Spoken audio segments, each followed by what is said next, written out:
آموزش حرفها با خسرو شیرین و بابای دانا. السلام نونیحالان باغ دانش.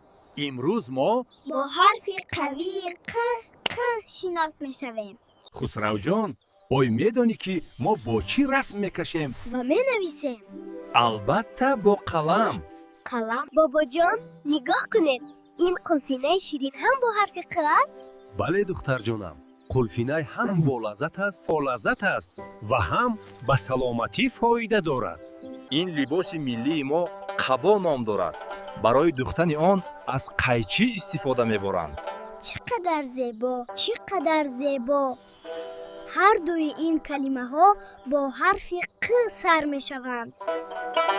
آفرین فرزندان من، امروز شما حرف ق را بسیار خوب آموختید. تا درس آینده خیر دوستان عزیز، حرف ق را فراموش نکنید.